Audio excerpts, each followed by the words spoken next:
So, what's up, no? Nakita nyo naman yan, no? Ang ganda, di ba? So, i-review natin tong bunso na mga MT. Wow! Astig, di ba? Ang ganda. Set up muna tayo.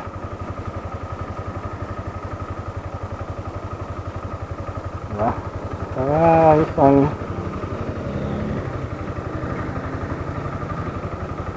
set muna natin itong mga gears natin.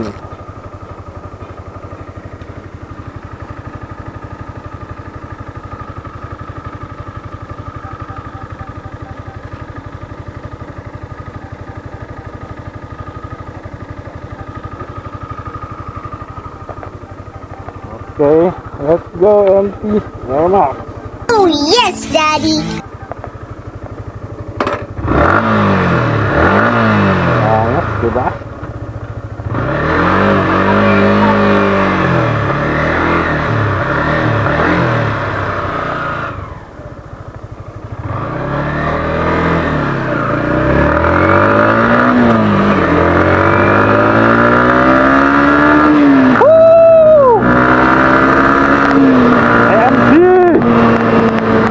Diba? So, good morning mga kabalbas. So, for today, nagre-review tayo ng MT. Ito ay MT-15 ng Yamaha. So, syempre, ngayon lang tayo nakasakay dito. So, first impression review lang tayo mga kaibigan. Woo! Ganda, diba? Angas, lupit. So bago ang lahat, shoutout muna natin si Chip. Mga kabalbas! Salamat sa pagpapairam, no? So wait muna, may picture taking. Sir! So shoutout sa mga dakilang bombero at gwardiya ng Southwoods. Shoutout sa inyo, no? So, tuloy-tuloy lang tayo.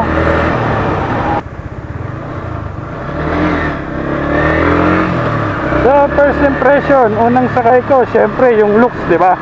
Tignan nyo naman, napakaangas, wala na tayong masabi dyan. Pag Yamaha talaga, alam na natin yan na napakaganda ng nila, ng design nila, no? Ano siya, sporty, oh. Kita nyo naman yan, di ba? Tapos pangalawa, yung sitting position niya sa ganitong height ko, sa bigat ko, bigat ko talaga, no?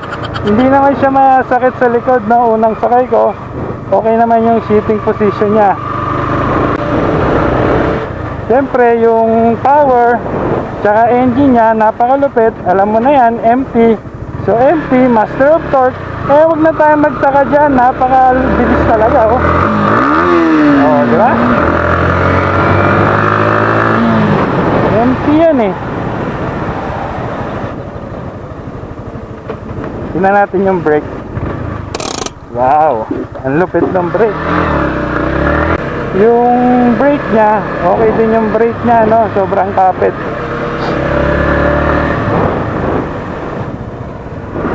Tapos sa fuel naman, syempre FI to, malamang, sigurado matipid to.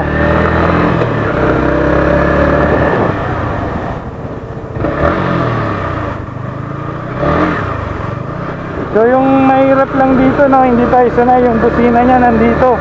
Kasi yung Gixxer natin, dito tayo nagbubusina. So nag-a-adjust tayo sa kanyang busina.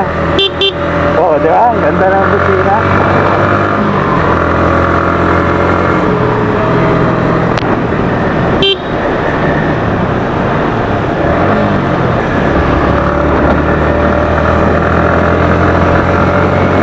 Nagustuhan dito, no, yung sa likod niya.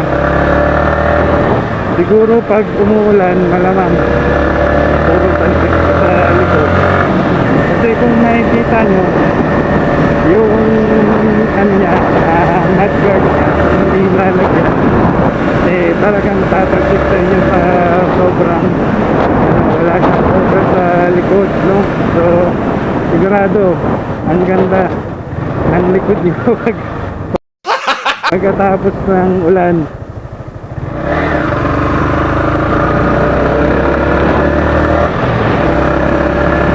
Yun lang naman yung nakikita ko na na hindi maganda sa kanya kasi first impression pa lang natin to. Ngayon lang tayo nakasakay ng MC, no?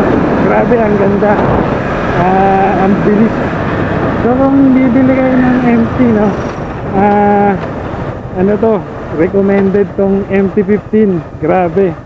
Para sa 150cc na motor, ang lupit niya.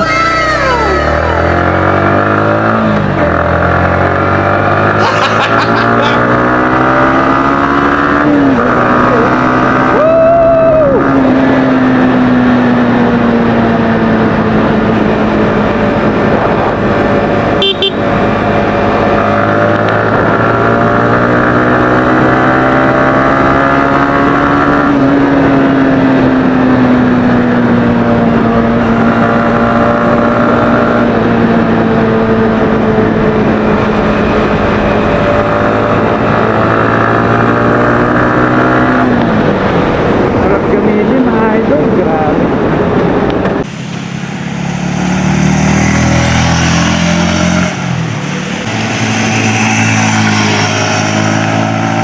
So, testingin natin siya sa off-road, no? Okay din siya sa off-road, no? Hindi siya matagtag kahit mabagal lang yung takbo natin, hindi ma-vibrate yung yung upuan niya. Maganda rin yung suspension nitong motor na to, so hindi ka mahirapan dito sa pag lubak-lubak yung daanan. Kita niyo naman yan, no?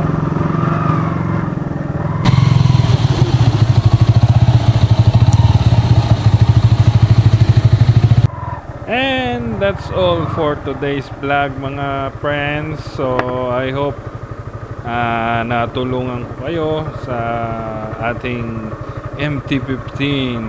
So maraming salamat.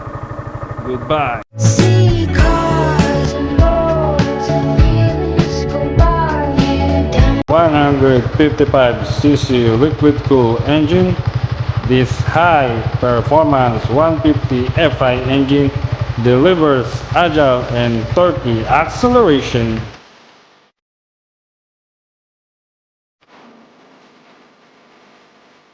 Assist and slipper clutch prevent clutch slippage in rough, high rev clutch condition. It also prevents sudden rear wheel lock during aggressive downshifts.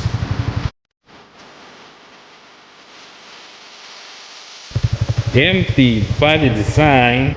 This 10-liter tank facilitates a motard-like riding position that fully expresses the MT style. Lightweight cast wheel and tires. The wheels keep weight low for responsive suspension action.